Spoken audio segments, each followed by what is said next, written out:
نحمده ونصلي على رسوله الكريم أما بعد فأعوذ بالله من الشيطان الرجيم بسم الله الرحمن الرحيم وما محمد إلا رسول قد خلت من قبله الرسل أفإن مات أو قتل انقلبتم على أعقابكم۔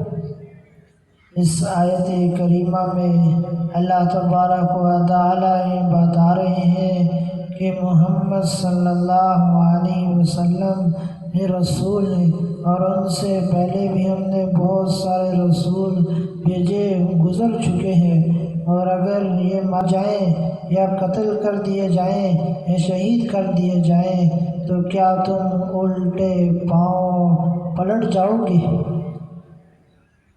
آج کا میرا موضوع یہ ہے کہ حضور صلی اللہ علیہ وسلم کی وفات کے بعد صحابہ کرام کا رونا۔ سب حضرات کو میری طرف سے السلام علیکم ورحمۃ اللہ وبرکاتہ۔ حضرت انس بن مالک رضی اللہ عنہ فرماتے ہیں کہ جنگ احد کے دن اہل مدینہ کو شکست ہو گئی تو لوگوں نے کہا حضرت محمد صلی اللہ علیہ وسلم قتل ہو گئے۔ یہ خبر سن کر سب مردوں اور عورتوں نے رونا شروع کر دیا۔ مدینہ کے کونے کونے سے رونے والی عورتوں کی آوازیں بہت آنے لگی، کیونکہ ایک انصاری عورت پردے میں مدینے سے نکلی اور میدان جنگ کی طرف چل پڑی۔ ان کے والد، بیٹے، خاوند اور بھائی چاروں اس جنگ میں شہید ہو چکے تھے۔ یہ ان کے پاس سے گزری۔ راوی کہتے ہیں مجھے یہ معلوم نہیں ہے کہ ان میں سے پہلے کس کے پاس سے گزری۔ جب بھی ان میں سے کسی ایک کے پاس سے گزرتی تو پوچھتی یہ کون ہے؟ لوگ بتاتے کہ تمہارے والد، بھائی، خاوند، بیٹے ہیں۔ وہ جواب میں یہی کہتی کہ اللہ کے رسول صلی اللہ علیہ وسلم کا کیا حال ہوا؟ لوگ کہتے حضور صلی اللہ علیہ وسلم آگے ہیں، یہاں تک کہ وہ حضور صلی اللہ علیہ وسلم تک پہنچ گئی اور حضور صلی اللہ علیہ وسلم کے کپڑے کے ایک کونے کو پکڑ کر کہا یا رسول اللہ، میرے ماں باپ آپ پر قربان ہوں، جب آپ صحیح سالم ہیں تو مجھے اپنے مر جانے والوں کی کوئی پرواہ نہیں ہے۔ اسی طرح حضرت سعد بن ابی وقاص رضی اللہ عنہ فرماتے ہیں کہ حضور صلی اللہ علیہ وسلم قبیلہ بنو دینار کی ایک عورت کے پاس سے گزرے جس کا خاوند، بھائی اور باپ حضور صلی اللہ علیہ وسلم کے ساتھ جنگ احد میں شہید ہو چکے تھے۔ جب لوگوں نے اسے ان تینوں کی شہادت کی خبر دی تو اس نے حضور صلی اللہ علیہ وسلم کی خیریت معلوم کرنے کی فکر اتنی زیادہ تھی کہ اس خبر کا اس پر کوئی اثر نہ ہوا، بلکہ اس نے کہا حضور صلی اللہ علیہ وسلم کا کیا ہوا؟ حضور صلی اللہ علیہ وسلم مجھے نظر نہیں آ رہے۔ لوگوں نے کہا اے ام فلاں، حضور صلی اللہ علیہ وسلم خیریت سے ہیں؟ الحمدللہ، حضور صلی اللہ علیہ وسلم ویسے ہی ہیں جیسا تم چاہتی ہو۔ اس عورت نے کہا حضور صلی اللہ علیہ وسلم مجھے دکھاؤ تاکہ میں انہیں اپنی آنکھوں سے دیکھ لوں۔ لوگوں نے اس عورت کو حضور صلی اللہ علیہ وسلم کی طرف اشارہ کر کے بتایا کہ یہ وہ ہے جو اس نے جب حضور صلی اللہ علیہ وسلم کو دیکھ لیا اس نے کہا کہ آپ صلی اللہ علیہ وسلم صحیح سالم دیکھ لینے کے بعد اب ہر چیز ہلکی اور آسان ہے۔ اسی طرح حضرت انس رضی اللہ عنہ فرماتے ہیں کہ جنگ احد کے دن حضرت ابو طلحہ رضی اللہ عنہ حضور صلی اللہ علیہ وسلم کے سامنے کھڑے ہو کر دشمن پر تیر چلا رہے تھے اور حضور صلی اللہ علیہ وسلم ان کے پیچھے تھے، اور وہ حضور صلی اللہ علیہ وسلم کے لیے ڈال بنے ہوئے تھے اور وہ بڑے ماہر تیر انداز تھے۔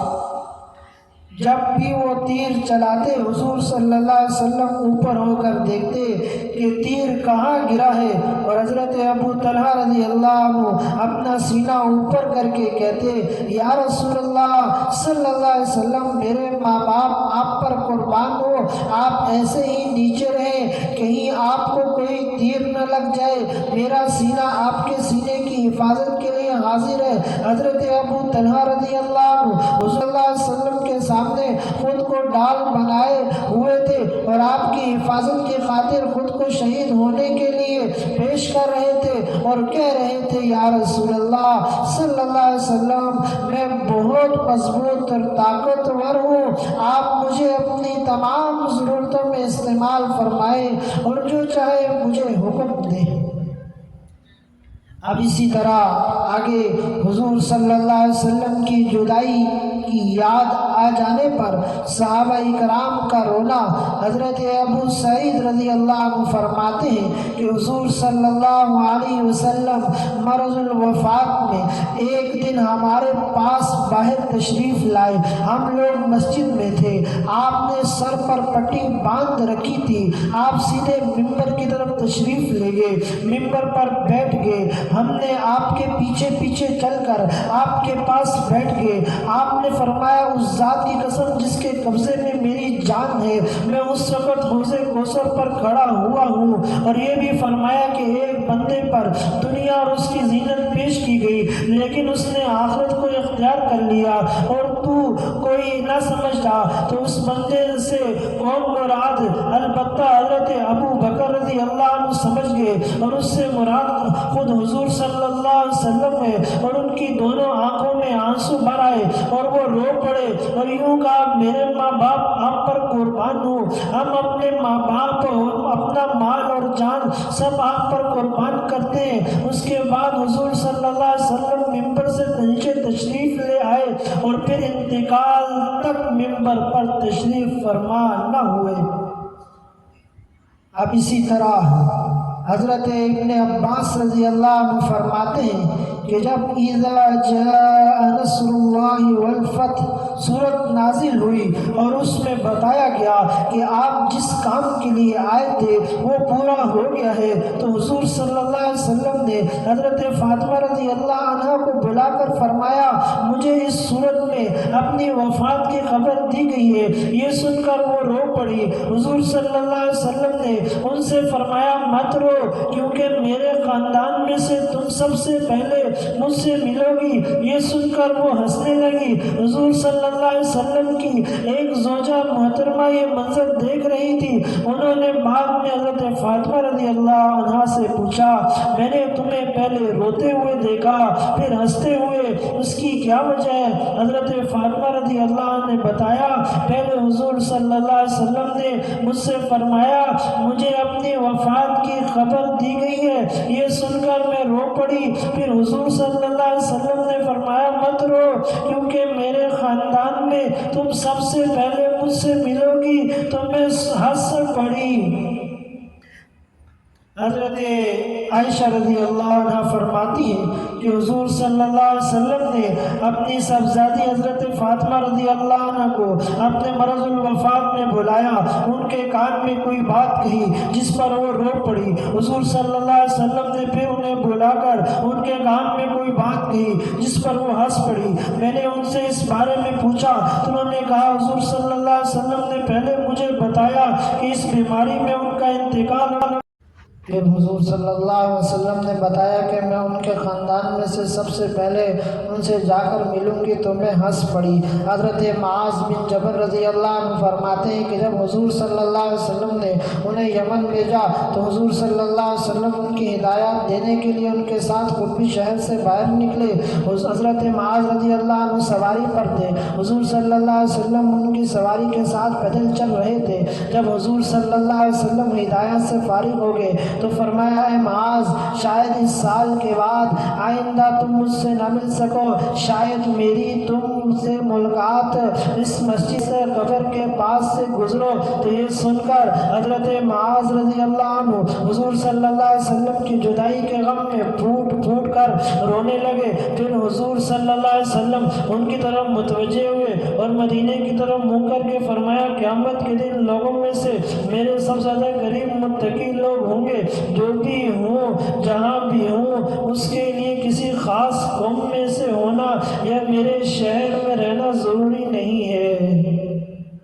اب اسی طرح ایک حدیث حضرت انس رضی اللہ عنہ سے روایت ہے کہ فرماتے ہیں کہ جس دن حضور صلی اللہ علیہ وسلم مدینہ منورہ میں تشریف لائے تو سارا مدینہ روشن ہو گیا، اور جس دن حضور صلی اللہ علیہ وسلم چلے گئے اس دنیا فانی سے تو اس وقت سارا کا سارا اندھیرا ہو گیا۔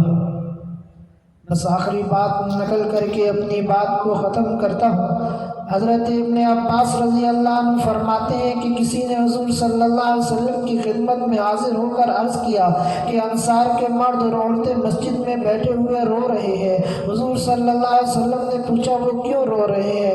اس نے کہا اس ڈر سے رو رہے ہیں کہ کہیں آپ کا انتقال نہ ہو جائے، کیونکہ اس پر حضور صلی اللہ علیہ وسلم حجرے سے باہر تشریف لائے اور اپنے ممبر پر بیٹھ گئے۔ آپ ایک کپڑا اوڑھے ہوئے تھے جس کے دونوں کنارے اپنے کندھوں پر ڈال رکھے تھے۔ آپ سر پر ایک لمبی پٹی باندھے ہوئے تھے۔ حمد اور ثنا کے بعد آپ نے فرمایا اما بعد اے لوگوں، آئندہ لوگ زیادہ ہوتے جائیں گے، انصار کم ہوتے جائیں گے، یہاں تک کہ انصار لوگوں میں سے ایسے ہو جائیں گے جیسا کھانے میں نمک۔